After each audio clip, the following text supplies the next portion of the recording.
people PQ or STUV are sitting in a straight line, they are facing the north but not necessarily in the same order. అంతవరకు మనకి introduction ఇచ్చాడు. ఇచ్చిన వారి పేరు రాయండి. PQ R S T U V అనేవాళ్ళు మరి 7 friends ఉన్నారు. వాళ్ళందరూ కూడా స్ట్రైట్ లైన్ లో కూర్చున్నారంట. మరి 7 ఫ్రెండ్స్ కాబట్టి 7 పొజిషన్స్ రిజర్వ్ చేద్దాం.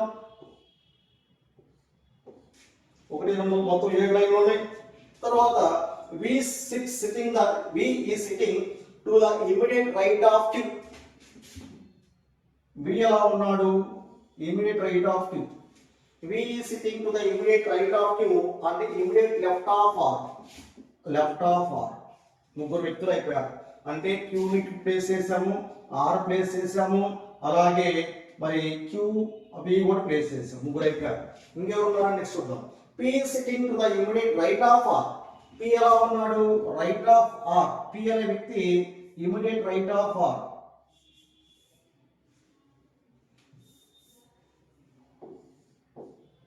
QV R. V is sitting to the immediate left or immediate right of Q and immediate left of R. Good. And P is sitting immediate right of R. P and right of R. And immediate left of S. Immediate left of S. ఎంతమంది అయిపోయారు? 5 అయిపోయారు. కాబట్టి S కూడా అయిపోయింది. ఆ తర్వాత మనకి ఇందులో PS అయిపోయింది. 5 వ్యక్తులు కాబట్టి Q V R P కూడా అయిపోయింది. నెక్స్ట్ ఏమన్నారు? ఇక్కడ T ఒకటే ఉన్నారు. ఇప్పుడు మనం క్వశ్చన్ చూద్దాం. ఏం చూద్దాం? Who is sitting between S and U? S కి U కి మధ్యలో ఎంతమంది ఉన్నారు అన్నాడు. S కి U కి.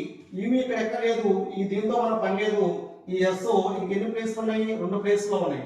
ఆ 2 ప్లేస్లు ఉంటే ఎవరైనా who is sitting అన్నాడు. Who is sitting అన్నప్పుడు ఈ S కి ఎవరికి U కి మధ్యలో ఎంతమంది ఉన్నారంటే ఏదో వ్యక్తి ఉండాలి. ఎవరు కాదు వీళ్ళలో?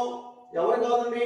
ఇక్కడ ఇచ్చిన వాటిలో R కాదు, V కాదు, P కాదు. ఎందుకంటే వీళ్ళందరూ ఎక్కడ ఉన్నారు? ఇట్టున్నారు. ఎవరు అడిగాడు? S కి U కి మధ్యలో ఉన్నాడు. S కి U కి మధ్యలో ఎవరో ఒక వ్యక్తే ఉన్నాడు. ఇక్కడ ఇచ్చిన ఆప్షన్ ప్రకారం ఆ ఒక వ్యక్తి అంటే U ఇక్కడ రావాలి. ఇంకెవరు రావాలి? ఇక్కడ T రావాలి. కాబట్టి ఆన్సర్ అవుతుంది T.